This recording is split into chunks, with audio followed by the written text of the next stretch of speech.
Yes, so welcome all of you on the Free Press panel. Well, the great thing about our Rule of Law Festival is we have a lot of people from different fields that are impacted by the rule of law crisis in Poland. And one of them are the journalists. And today we are really honored to have here Anna Wojcik, who is a journalist from Oko Press, media, but by the way, we gather funds, as well Mariusz Jałoszewski from Oko Press, and as well other very famous big newspapers in Poland, and Pepijn Gerrits. How is my pronunciation? Because I think I nailed the Polish one. Who is the executive director of the Netherlands Helsinki Committee. So we're really happy to have you here, and the aim of this panel is to discuss which kind of role the journalists have in tackling the rule of law crisis in Poland. So the plan for today is that I'm going to give our panelists 3 questions, and then we're going to open the floor to the public. And these questions and the intro are going to be run by me in English and Polish, so you guys have fun with Polish. And tak jak wspomniałam, mamy 3 super panelistów, Anna Wojcik, Mariusz Jałoszewski, Pepijn Gerrits, i będziemy dzisiaj rozmawiać o roli dziennikarzy w kryzysie praworządności w Polsce. Jak wspomniałam, będziemy mieć 3 pytania ode mnie, też wspomnę je po polsku i po angielsku, i później otworzymy dla ludzi z panelu pytania. Okay, so my first question is, actually, can you tell us what is the actual role of journalists in protecting the rule of law in Poland? Jaka jest rola dziennikarzy w kryzysie praworządności w Polsce?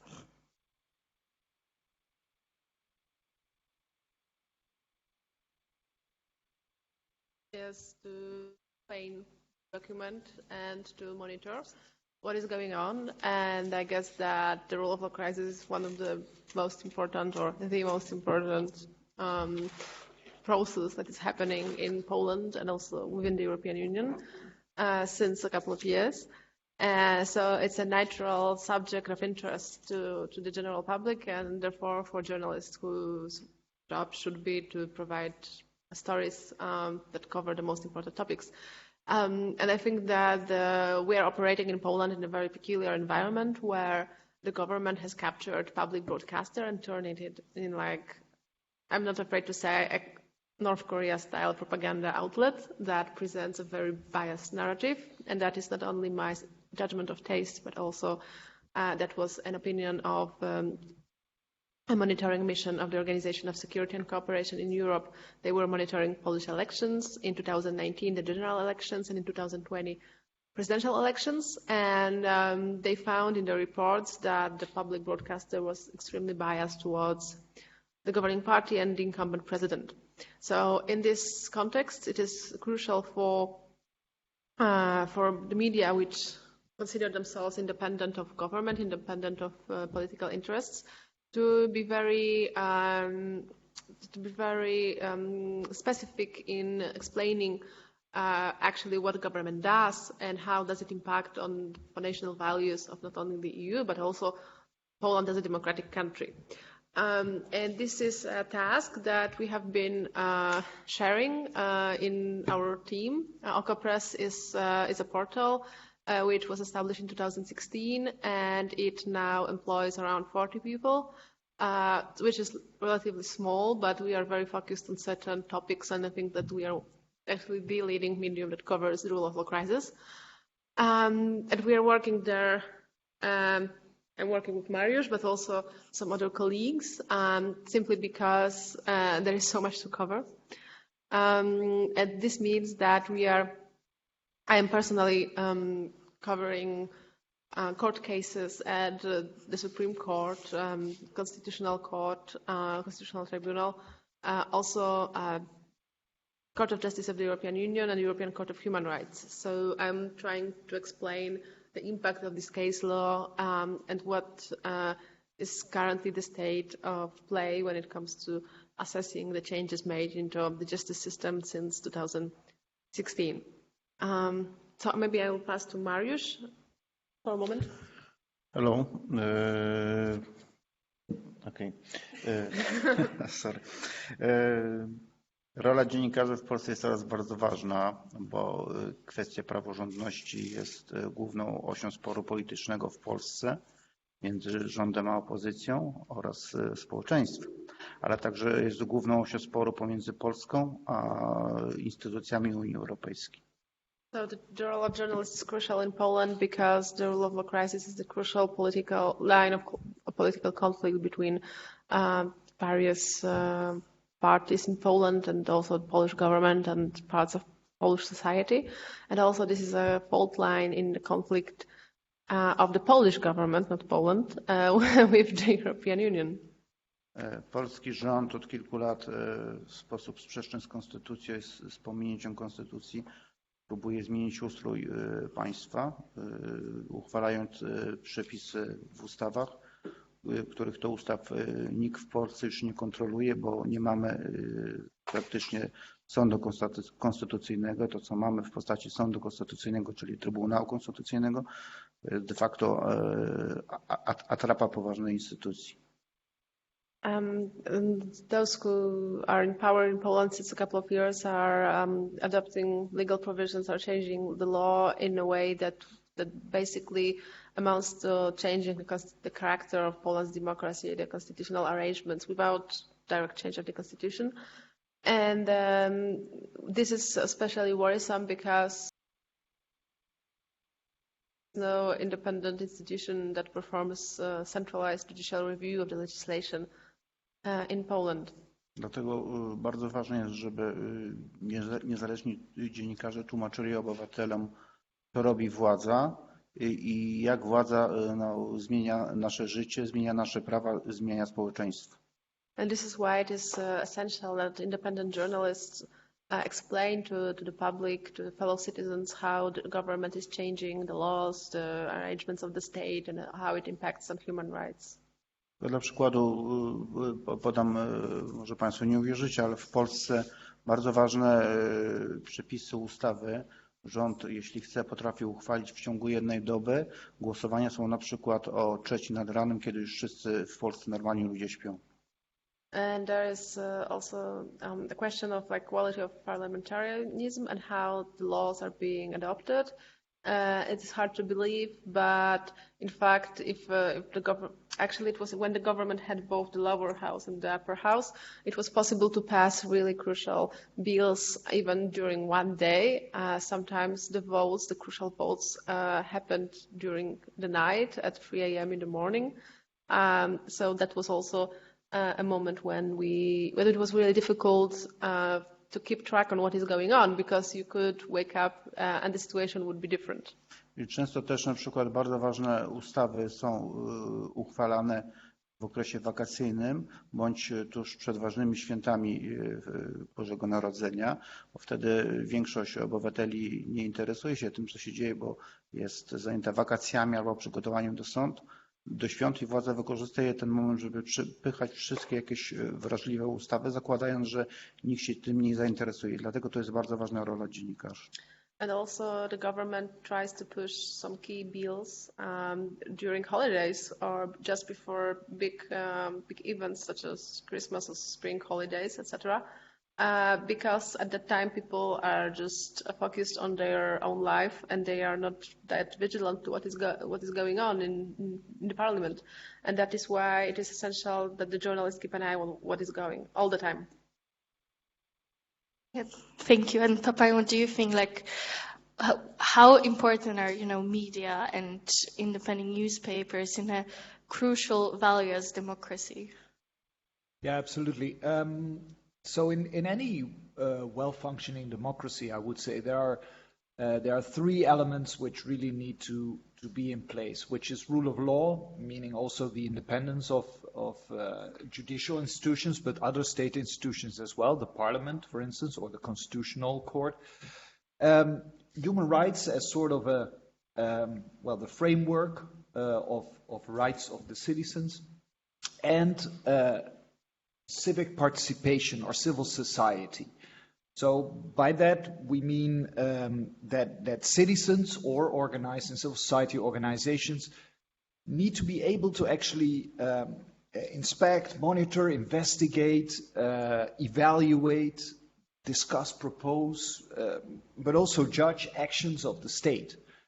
And that is exactly where the role of journalists is so important, because they are an active member, as far as we see it, of civil society, organized or individually. And especially they focus on describing what is happening in a plural way, making sure they are able to picture all the different viewpoints, but also to do fact-checking, to ensure there is accountability, and above all, to make information accessible. So you can't have a democratic society if information is not freely accessible or also countered by some other actors. So in that sense, I think the role of journalists in rule of law is critical, and that means that journalists need to be able to do their work freely and in a protected environment. Actually not being protected, because in a true democracy that should not be a problem. But sometimes when that rule of law is under pressure, then citizens, but also the state, should ensure that protection is there, and that journalists can really independently do their work. Thank you. Jedno słowo. Zgadzam się z moim przedmówcą, bo w ogóle w obecnych czasach rola dziennikarzy na całym świecie, nie tylko w Polsce, ale też na innych kontynentach i również w Holandii, jest bardzo ważna, bo mamy na całym świecie kryzys wartości związanych z ustrojem demokratycznym. And I agree with my predecessor, with my fellow panelists, because all over the world, not only in Poland, but also in the Netherlands and actually on other continents, there is a crisis concerning democracy, and there's some people question democratic values, and that is why journalists are really important to participate in this debate and to explain people what it really entails. Przecież ten problem dotyczy jednej z najstarszych demokracji na świecie, demokracji amerykańskiej. Rządy Donalda Trumpa pokazały, że jest teraz na świecie problem z populistami, tak? Populiści obiecają wszystko, populiści nie przestrzegają reguł, nie przestrzegają prawa, używają hejtu do zwalczania swoich przeciwników politycznych i do tego jeszcze dochodzą wojny hybrydowe między państwami. Przecież na przykład Rosja używa internetu do wojny hybrydowej z zachodnimi demokracjami. So we are experiencing now one of the oldest democracies in the world, the most revered democracies, the American democracy, the United States, have been experiencing a steep decline on democratic standards, and we have seen an example of Trump administration, Trump's presidency, how populists can govern using breaking the law, not actually respecting the law, and employing hate speech, and using all this repertoire that the populist politicians are not afraid of resorting to. And there are also other threats, global threats, because also states today on the international arena, they are competing with each other using hybrid warfare, and this is often the case that they are employing some campaigns, disinformation campaigns on the internet. So in this context, it is also crucial that journalists keep a watchful eye and explain, fact-check what is going on. Jeszcze jedno.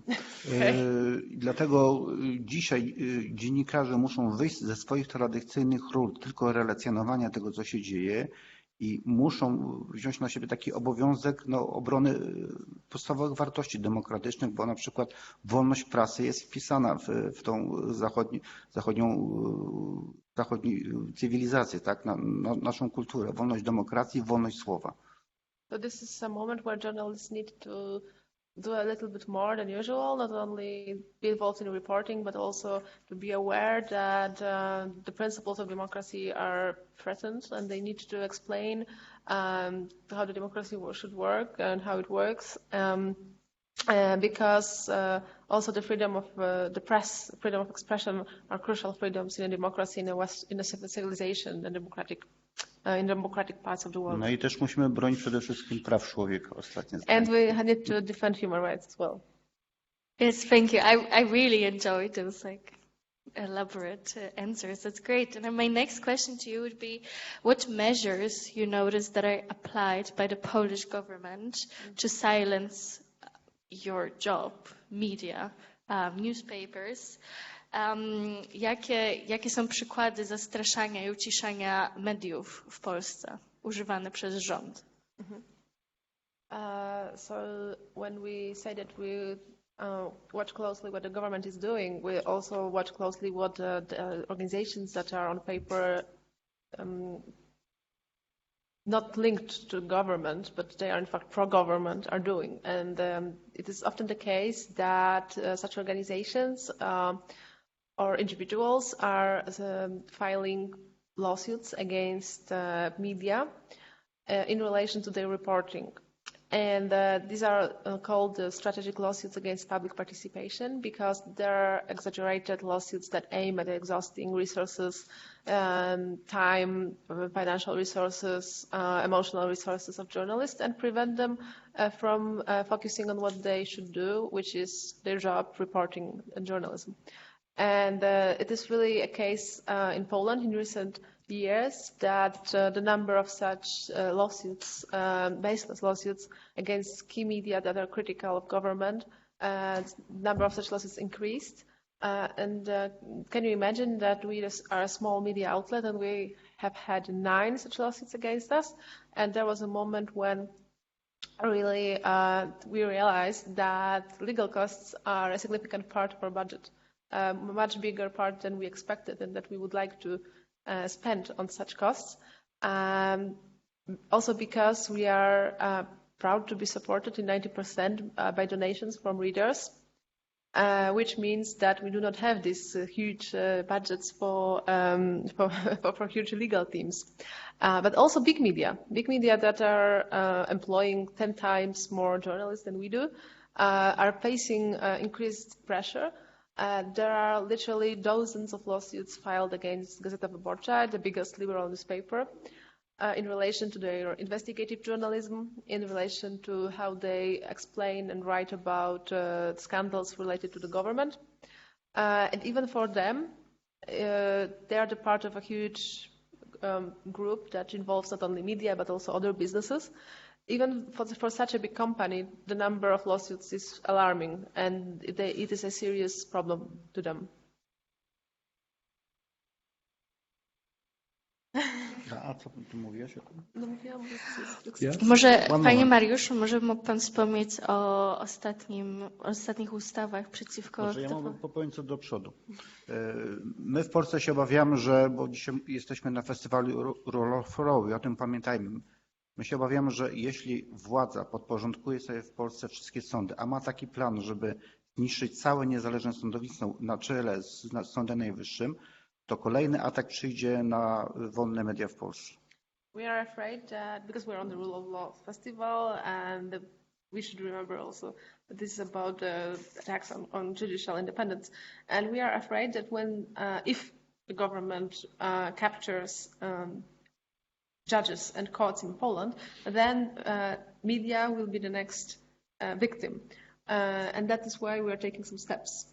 Ponieważ wolne sądy w tej chwili są w Polsce ostatnim miejscem, gdzie my, dziennikarze, możemy dochodzić obrony swoich praw i możemy bronić się przed władzą. We as journalists, we need independent courts because this is the place where we can actually defend ourselves if the government or government-affiliated entities or individuals are trying to sue us.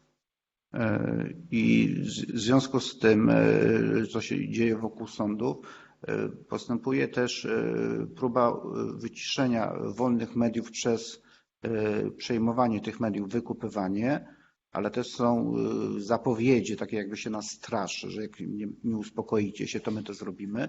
Zapowiedzi wprowadzenia jakichś różnych kolejnych restrykcji wobec dziennikarzy. So private media are being bought by entities that are close to the government, and this is one element of how you take control over media. This is what happened in Hungary, by the way, on a big scale. But also another problem is that the government is repeatedly saying that it will adopt some laws that would hinder the work of journalists, or that there could be, for instance, a tax on advertisements in media or other restrictions. And this is a way of trying to exercise a chilling effect on the press, trying to say them, if you don't stop behaving like that, as you do, being an independent watchdog, then there will be consequences. We will adopt those new laws. I te konsekwencje, które mogą nas w przyszłości spotkać, jeśli już nie będzie wolnych sądów, to na przykład ustawa, która wprowadzi reglamentację dostępu do zawodu dziennikarza. Dzisiaj zawód dziennikarza w Polsce jest wolnym zawodem, każdy może zostać dziennikarzem. Jeśli wprowadzi się jakieś licencje dziennikarskie wydawane przez jakiś organ powiązany z władzą, to nastąpi weryfikacja wszystkich dziennikarzy w Polsce. I ja za mną na pewno tej weryfikacji nie przejdziemy i formalnie będziemy wyrzuceni z zawodu. So, for example, the government may regulate the profession of journalist, which is not regulated right now, which means that everyone can be a journalist. And, for example, the government may introduce some sort of examination, evaluation, verification of journalists, and then there could be a state body that would decide whether you are a journalist or not. And we wouldn't probably pass this threshold. Drugą taką ustawą, która nas się straszy, to jest ustawa o tak zwanych fake newsach. Ona zakładałaby powołanie jakiegoś urzędu państwowego, który by oceniał publikacje prasowe i jeśli by władzy jakaś publikacja się nie spodobała, była krytyczna, to ten urząd mógłby uznać, że to jest tak zwany fake news, że my napisaliśmy nieprawdę i mogłyby być nakładane wysokie kary finansowe na redakcje, które mogą zniszczyć finansowe redakcje. And another idea is to have some sort of fake news law that could entail establishing a state organ that would verify whether an article includes some fake news, and then a medium that would publish such articles would be fined. So this is another threat that we heard. Jeszcze jedno.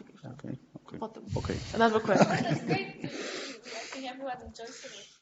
Well, no, but I think that the examples given by the colleagues are very illustrative. So SLAPs, as they are called, but also the introduction of only proposals to law already have a huge chilling effect on journalists, but also on civil society as a whole.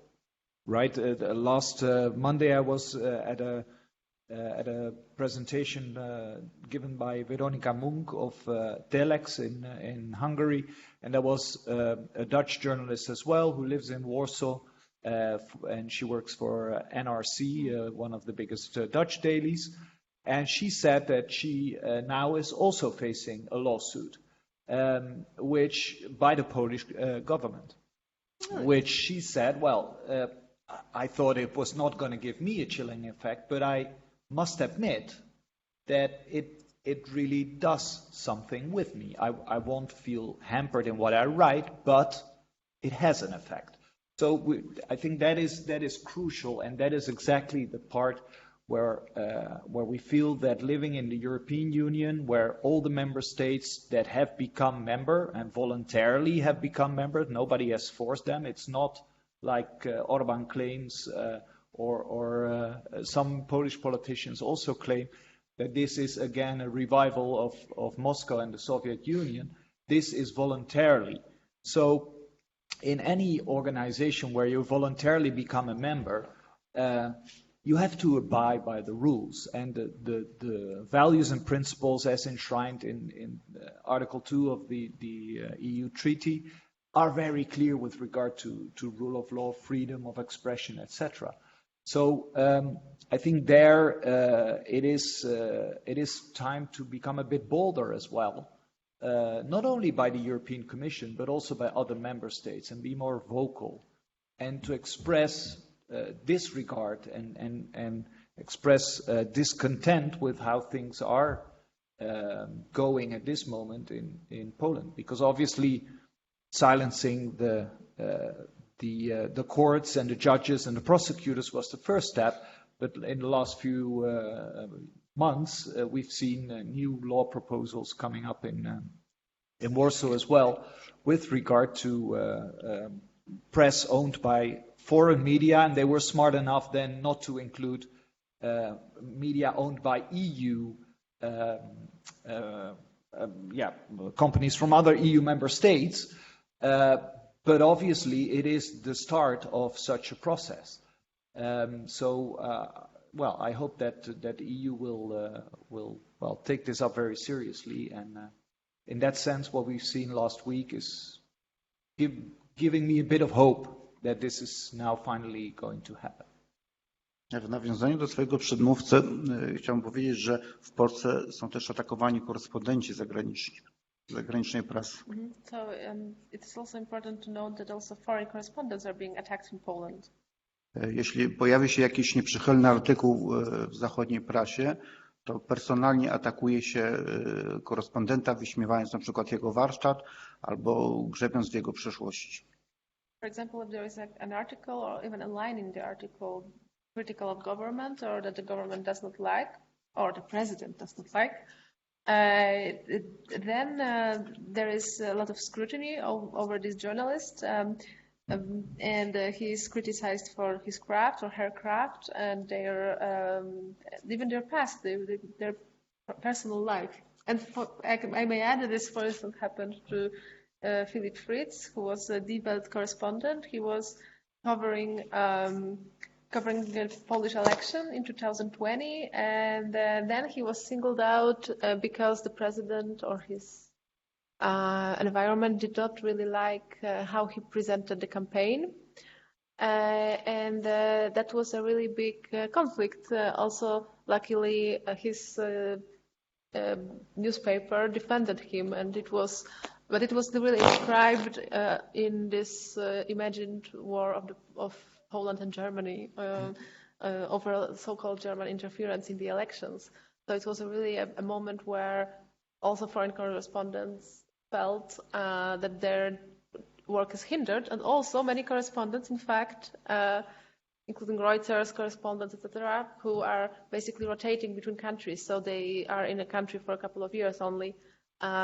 So some of them who just arrived, they were really surprised how difficult it is for them to actually access press conferences, that top politicians are refusing their requests, that their questions are not answered, etc. And they asked me if this was always the case in Poland, and it was not.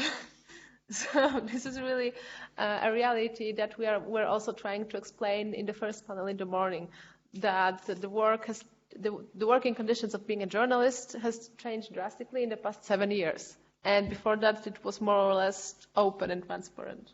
Ja tylko jeszcze dodam, że nie tylko korespondenci zagraniczni są atakowani, również na przykład politycy holenderscy są w polskich mediach publicznych atakowani za to, że twardo upominają się o praworządność w Polsce na forum Unii Europejskiej. I na przykład kiedy w Holandii wydarzy się jakiś kryzys rządowy, to w Polsce pojawiają się w mediach publicznych materiały, że Holandia jest niestabilnym krajem w przeciwieństwie do Polski. So not only journalists, but also politicians, Dutch politicians, are a frequent subject of interest of Polish pro-government media, and especially in the context of the defense of the rule of law standards in the EU, but also any time when there is a crisis in the Netherlands, this is a political crisis, internal crisis, it is an opportunity for the pro-government media to say that the Netherlands is an unstable country and that there are like various things going on here. Well, there might be some truth on that, but not as fierce as it might be written down. Yeah. My next question was, because judiciary is quite a heavy subject to write about, because not everyone actually understands how its function. How do you write about it in accessible way? To moje pytanie jest takie, ponieważ zapomniałam słowa, judiciary, sądownictwo, przepraszam. Sądownictwo jest dość ciężkim tematem, żeby o nim pisać. Jak właściwie pisać o nim, żeby każdy mógł zrozumieć, co się dzieje? Yes, that is definitely because of the complexity of the issue. So I think it requires journalists to be humble and to understand that they are trying to just inform people and avoid legal jargon as much as possible, just trying to explain the processes, the outcomes, the possible outcomes of the changes in the law and or how the judiciary functions. And I think that in societies which have high level of understanding of how the democracy works, that could be a bit easier.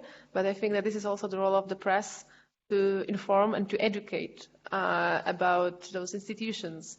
So I guess that we should never forget that this is also this function, this educational function that we should perform.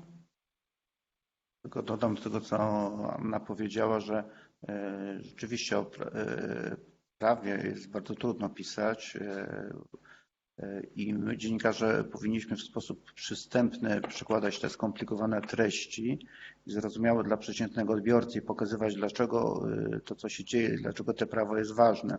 Ja na przykład też, jeśli mam taką możliwość, bo nie w każdej sytuacji mogę tej metody użyć, opisuję sprawę poprzez opisanie historii dotyczącej konkretnej osoby. So I agree that writing about the law is a difficult endeavor, and especially writing in a way that it would be easy and accessible. So I often, or as much as I can, I recur to the method of explaining it on the cases, but also on the cases of particular individuals. So I focus on human stories. Dla przykładu, żeby pokazać, w jakim stanie jest na przykład polski wymiar sprawiedliwości albo stan praworządności, to opisuje wszystkie represje, jakie spadają w Polsce na niezależnych sędziów i prokuratorów i to opisuje poprzez indywidualne historie, czyli na przykład pisze Krzysztof Parchimowicz ma kolejną dyscyplinarkę albo stawiane zarzuty karne i też opisuje historię tej osoby, tak? Skupiam się tylko na tym jednym przykładzie, który jest pryzmatem pokazujący to, co robi władza w Polsce z prokuratorami i sędziami. So I'm focusing on the stories of harassment of judges and prosecutors. And for example, I can write about the prosecutor Krzysztof Parchimowicz and all disciplinary cases against him. And through this, what he's going through, I can show as if through the prism what has changed and what are the problems in the justice system in Poland right now. Yeah. Legal issues are always difficult to describe, to bring to a broader public in an accessible way. So are perhaps issues of international diplomacy, etc. But I think there is a particular role, as the colleagues say, of the press, of journalists, to make it accessible. And I think working with examples of people, human-focused stories, is definitely a way, using infographics perhaps to make things look more simple and accessible. But there is indeed a role for journalists to bring the message across in a way that large part of the population understand what is happening in an objective way, so to say. But it's not only a problem of journalists to actually communicate in such an accessible way. I think coming from civil society, I must admit that our sector has also been very focused on politicians, international organizations, legal actors, and not so much on the general public. And that is also why you see right now in the civil society organizations that there is this need to make sure that we are training ourselves to actually make what we do more accessible to the general public as well. So communicating in a simpler, more accessible way is definitely needed. And It is something which is in the role of civil society, including journalists, including human rights organizations. Okay, thank you so much. Now I would like to open the floor for the questions. Yes, I see the first question already. Hi, so my question is twofold. One of it is in regards to fake news. How do you tackle it, and maybe how do you personally tackle it in your various organizations? And my second question is, how do you reach people who disagree with you? Did I say that in Polish? Or? Jak walczycie z fake newsami i jak dochodzicie do ludzi, którzy się z wami nie zgadzają? Okay, so we are very much focused on fact-checking and debunking, and fact-checking means that we are verifying statements made by politicians, business people, people in the positions of power, because we think that they are an important part of misinformation, deliberately misinforming fellow citizens and voters. So this is one part. And the second, how do we reach broader audiences? This is a very difficult question. We have been also discussing this in the first panel, that especially in a polarized society, in a polarized context, it is true that people often have preconceptions and they do not actually read the articles. They just refuse, for instance, to read certain media. And a lot has been written about the bubbles that we live in on social media, and that it is so easy to be closed in a circle of information that only confirms what you already thought. So I think that in Poland, when it comes to reporting on the rule of law crisis, this is particularly difficult because this is considered a very political issue. So people take stances. So those who are in favor of the government and their policies, they don't really want to nuance their opinion. They just follow the government narrative.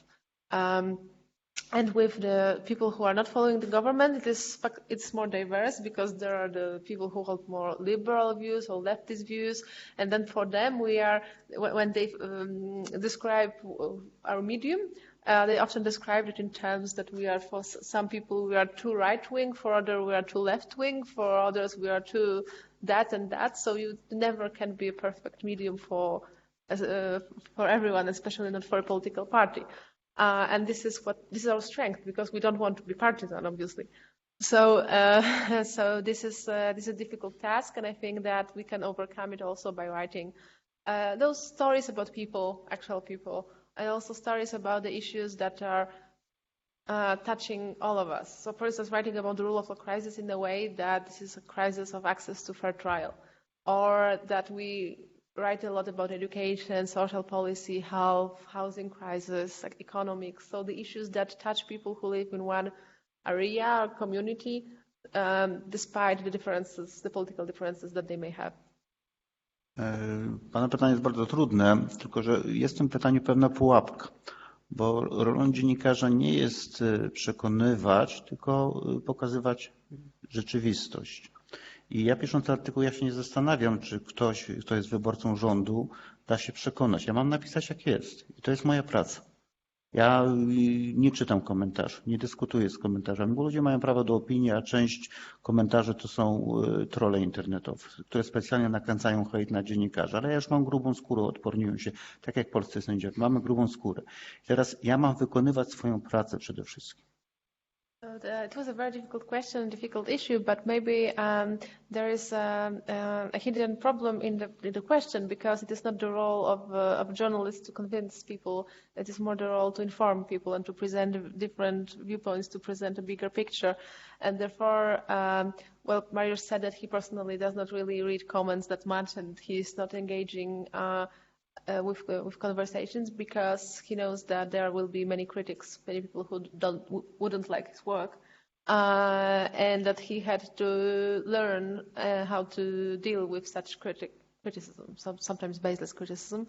the same as the judges who are often criticized for anything they do. Ja po prostu w swojej pracy dziennikarskiej robię to, co do mnie należy, czyli piszę artykuły, pokazuję jak jest i się nie zastanawiam, jak to odbiera, ale jeśli widzę jakieś czytelnictwo tych artykułów i widzę nawet jeśli są ataki, to wiem, że wykonałem dobrze swoją pracę. So I focus on doing my job, on just reporting, informing, but when I see that there are some people who are reading it and also sometimes those who attack me personally or the newspaper, then I know that I'm doing a proper work.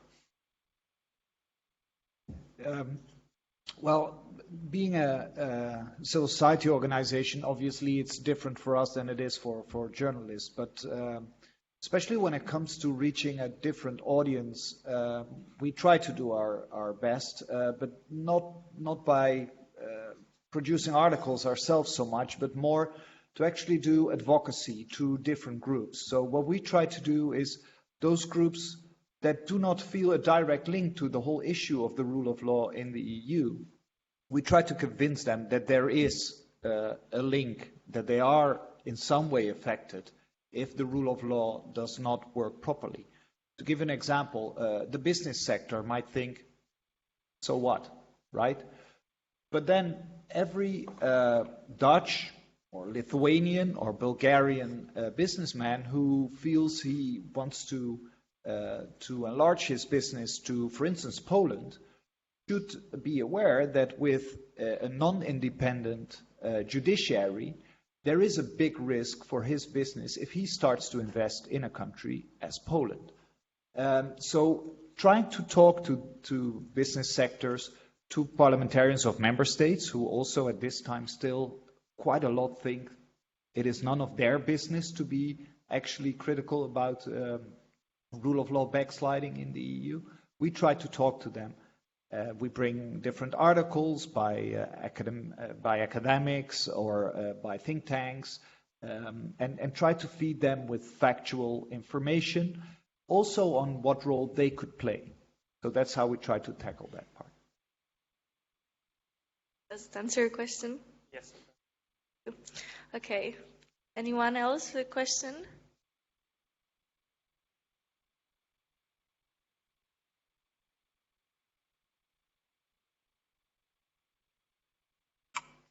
Thanks very much for the very insightful talks about your work. I found it very interesting.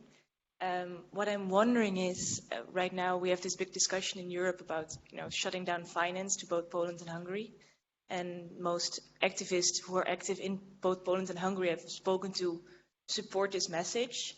But I can understand, or I can imagine, that now the very hard task falls to you as journalists to translate the punishment of Poland to a general public. And I was wondering what kind of narrative you are interested in using, or how you go about that situation. I would say that just what Mariusz said, that we are just trying to inform them, just not trying to convince them that this is a good thing or a bad thing, but basically trying to explain what is the state of the debate, what are the actors, the stakeholders, what is going on. Right now, there are two cases in the EU Court of Justice brought by Hungary and Poland, and until these cases are not resolved, then the European Commission cannot issue guidelines that would explain how this conditionality mechanism would actually work.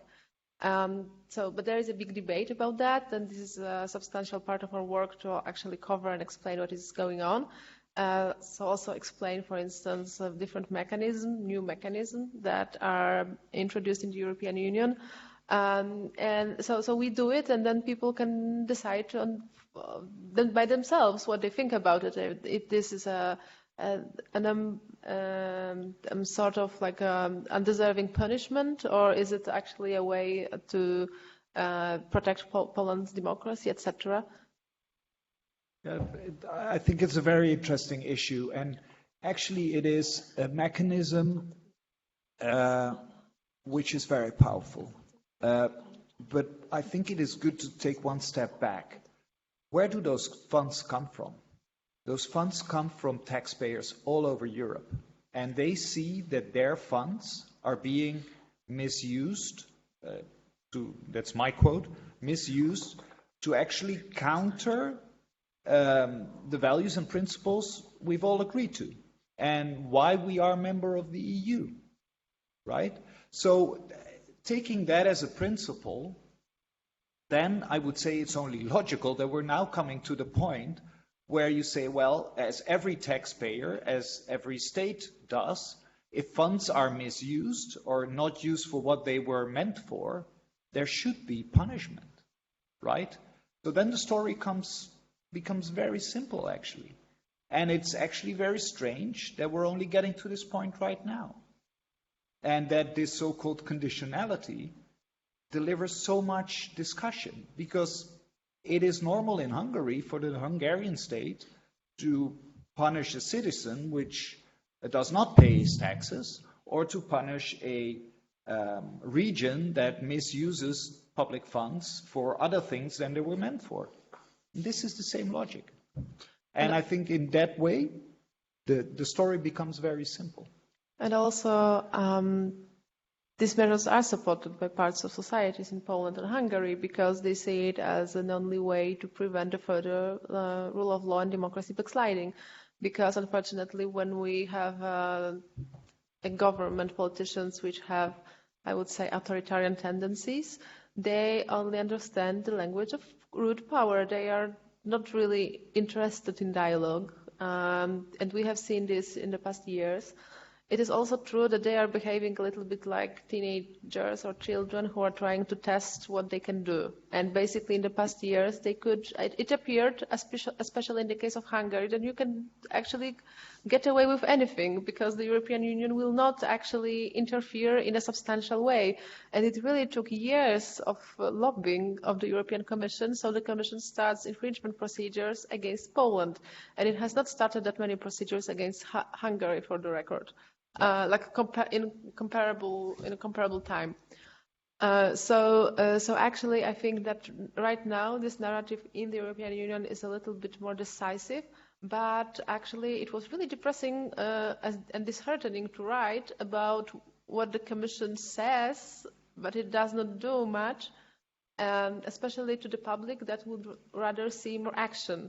And there were also voices of pro-EU oriented people in Poland, our readers, that they started to question whether the European institutions are actually trying to protect their rights and whether actually the European Union is a community of values, because we didn't see many actual proofs of that. Komisja Europejska teraz stoi przed historyczną decyzją, która będzie miała znaczenie dla przyszłości całej Unii Europejskiej. Mariusz said that this is really a historic decision that will influence the future of the European Union as a whole. Bo jeśli nie zareaguje na łamanie prawa na Węgrzech i w Polsce i zdecyduje się na transfer bez warunków funduszy europejskich bardzo dużych, zwłaszcza dla Polski, to jakby zachęci nasze władze do dalszego podporządkowania całego społeczeństwa jednej partii i za kilka lat być może, jak władza skonsumuje te środki, wyda na sfinansowanie swojego programu wyborczego, być może będziemy mieli w Polsce referendum dotyczące wyjścia Polski z Unii Europejskiej. So what we feel right now is that if there would be no strings attached policy to transferring these funds to Poland and Hungary, and especially it is a big chunk of money for Poland, there is a risk that the government will use them to finance their electoral promises, and that they will continue to entrenching themselves, their people in the state, with having in mind that there should be de facto one-party state. And after a couple of years, when Poland will not receive that much funds, that it will become net contributor, and it is foreseeable in the near future, then perhaps we will have a referendum on Poland's exit from the EU. So this is an option that now we are discussing. Komisja Europejska musi jeszcze z jednego powodu teraz mocno zareagować, bo nie może się zgadzać, żeby duży kraj europejski łamał prawo europejskie i wartości, na które się umówił, wstępując do Unii Europejskiej, bo to jeszcze jest zły przykład dla innych krajów członkowskich Unii Europejskiej.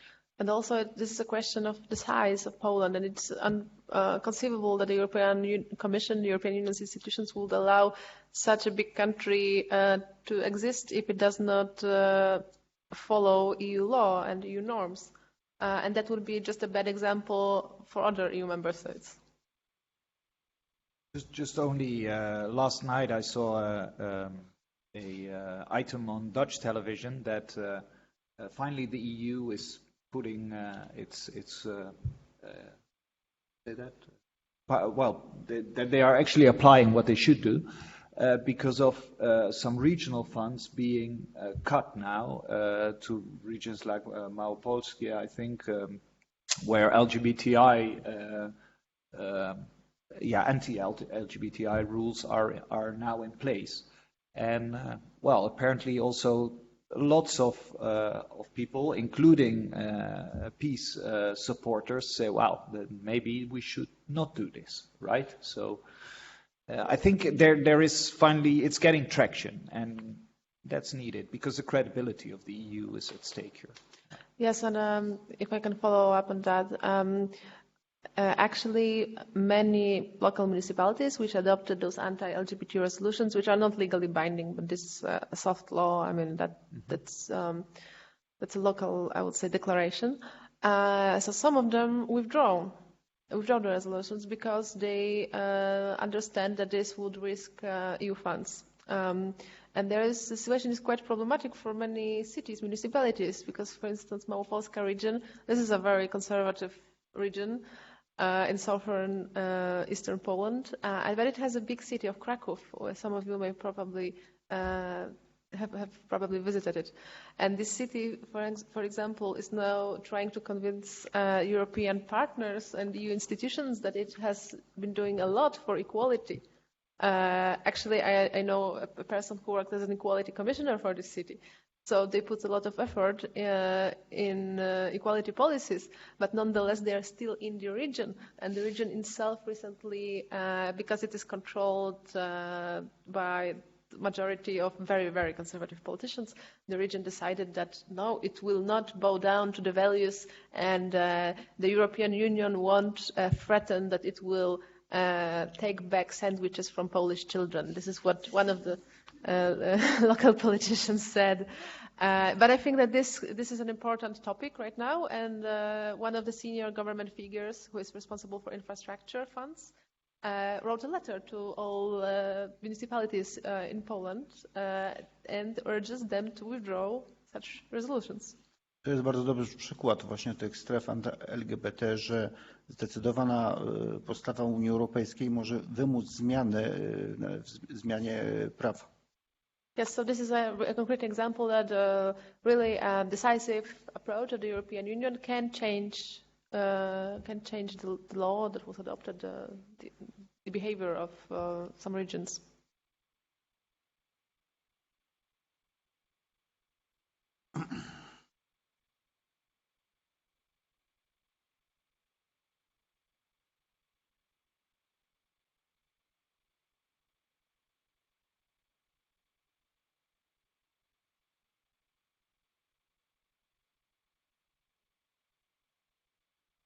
Yes.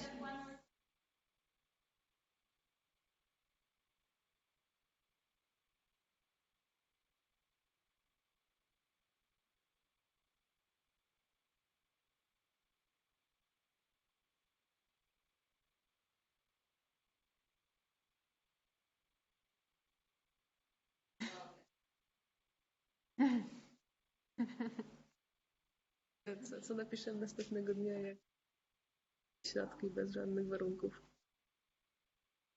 That's a very difficult question. Yes, so usually journalists have obituaries prepared. But then, yes, there should be probably this may happen. I understand that this may happen because we've seen that this European Commission is Sometimes it is inclined to act, but then there is a lot of resistance because of Poland's close cooperation, economic cooperation with Germany, the Netherlands. Poland's economy is going very well, so you can see that there can be a country that is backsliding on democracy, but that it's improving on capitalism, I would say. And that, unfortunately, in the European Union, if such a state exists in the European Union, that would really undermine credibility of the European Union as a community of values, as the leader of the free world, and as an actor in international relations that preaches democracy to everyone, but does not actually realize it in its own backyard. Jeśli będzie taki czarny scenariusz, mam nadzieję, że nie będzie, to wielu obywatelów, większość społeczeństwa w Polsce poczuje się zdradzona przez Unię Europejską. If this dark scenario will become reality, majority of Polish society will feel betrayed by the European Union. I przede wszystkim opuszczeni poczują się polscy sędziowie. And especially the Polish judges will feel betrayed and alone. To, że Unia Europejska tak powoli działa, nie zdecydowanych działań wobec Polski, widać już w sondażach, bo część ekspertów tłumaczy spadek sympatii i zaufania do Unii Europejskiej w Polsce tym, że przez ostatnie lata Unia Europejska jakby pozwalała na niszczenie rządów prawa w Polsce. And some say that a slight fall in the polls concerning the support of the European Union is actually because of the European Union's relative inaction towards breaches and attacks on the rule of law in Poland. Ja nie wiem, co napiszę, bo przez kilka dni będę miał depresję. I don't know what I will write because I will be depressed for a couple of days. A jak days. się pozbieram, będę wściekły na Unię Europejską, jako obywatel też Unii Europejskiej.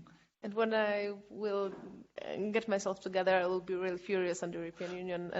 Będę żoną patrzył, jakie są warunki migracji w Niemczech albo w Skandynawii. Mówię to całkiem odpowiedzialnie, bo nie chcę, żeby moja mała córka wychowała się w kraju, w którym nie szanuje się praw człowieka, nie szanuje się praw mniejszości seksualnych czy mniejszości narodowych. They will try to look what the migration prospects are in Germany or Scandinavia, because I don't want my little daughter to grow up in a country which does not respect the rights of minorities, including sexual minorities, and human rights and democracy. A jeśli zostanę, to nadal będę pisał i większość takich niezależnych dziennikarzy w Polsce będzie pisała, że najprawdopodobniej o tym, że Unia nie postawiła żadnych warunków, zdecydowały interesy geopolityczne największych państw, czyli interesy gospodarcze i być może Polskę się pozostawi jako takie miejsce do sprzedaży towarów i nikt się będzie już Polską więcej nie przejmował.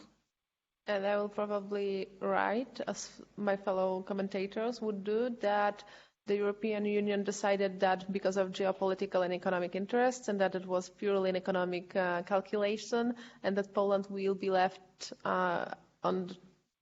in the European Union only as a market or as a source of cheap labor. I think your question. Sorry, would I? Yes, we would definitely write about that, definitely. But your question underlines, I think, the need also why it is so important not only that this topic is focused on in the Polish press or among Polish citizens, but throughout the Union. Because in the end, anything which happens in one country of the Union in one way or another affects what is happening in other countries of the Union. And that simple message is still not very clear to quite a lot of people, including a lot of politicians in the EU, especially national politicians. We've seen that. Simply the fact that the case in Ireland of one prisoner that was not going to be sent to Poland had this effect that all of a sudden judges, prosecutors, but also citizens throughout the European Union thought, okay, if this is the case, is this the sort of union we want to be part of? So this is never what we signed up for. And that message, I think, is very important. And the only way that message can be sent to more people is to write about it, to use social media, to actually spread that message amongst all the member states, because there are still a couple of member states where there is no how do you say, people are not aware of this fact, and hollowing out those values will put an end to the EU some way or another. So we should be careful.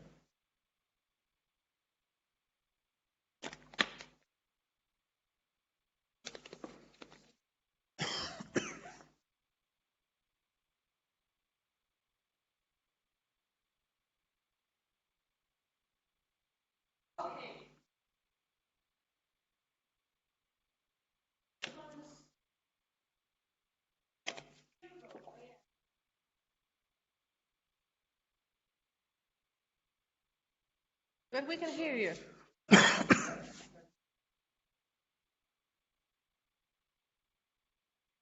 Ask for them. I have two questions. One is, what is the role in ensuring free media within the union? And second, and perhaps as a sub-question, what is the role of individuals and social media in reporting on rule of law issues, but also ensuring that there's free media and flow of information? So this is a very big question, because of course the role of citizens is that citizens should be aware that they need independent media. They should actually subscribe or donate and support. Just understand that producing quality content is costly, and that is also a sector of economy that provides jobs, and that it is a way of safeguarding your right to be informed. So I think that this is really important, and I think that a silver lining of this whole crisis of the rule of law and democracy is that there is a part of public that is actually willing to support independent media. That is a good thing.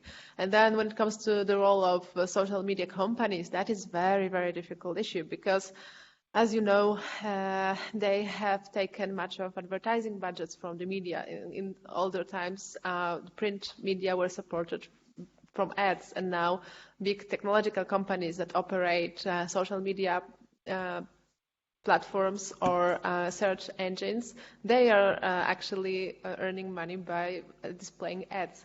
So in this ecosystem, media are delegated to the role of content producers, but someone else actually enriches themselves using this content. And right now, in the European Union, there are, of course, attempts at regulating the big tech and trying to make them more accountable, for instance, for distributing hateful content, hate speech, and the type of content that is illegal under national and European law. So I think that one element to that would be just the social pressure on governments and also on technological companies, voicing discontent and being aware how this ecosystem works. And maybe you recall Mark Zuckerberg's hearing in the American Parliament, when there were some senators that clearly did not understand how those big corporations are actually making money if the subscription is free. And this is something that we should not allow to happen, because otherwise we will never make any progress on this topic. And then I think that in the European Union right now there is some discussion on the implementation of the Media Freedom Act. Commissioner Vera Jourova is working on that, but so far we only heard some vague promises that may include a directive against strategic lawsuits against public participation, and also some other instruments to support media freedom, but I would also love to know more about it. So I think that this is also a part of what public opinion citizens may require, just more information of what are the next steps that the European Commission and your governments will take. It's a huge question. But I think the big win of internet has been, and social media especially, has been that information has been faster, quicker, more accessible, and cheaper. But there is a big backside to that, as Anna already alluded to, who's paying for that and who's gaining from that. And I think at this point, we can conclude that media outlets largely are the losers of all of this, as there is this general feeling that information is free and accessible and you don't have to pay for that, which is not true, because good information, reliable information, costs money. Investigative journalism is crucial for a democracy, and that is not paid by the air we breathe. So there needs to be European, I agree, European regulation on how to go about that, and how to ensure that we can both have free access to information in the sense of having an open internet, but also that people are aware of how this free internet is paid for by algorithms, etc. And then on an individual level, I think we should all think about the fact that buying a subscription to any newspaper is investing in a healthy democracy. So before clicking on any free news item again, think about how it is being paid for.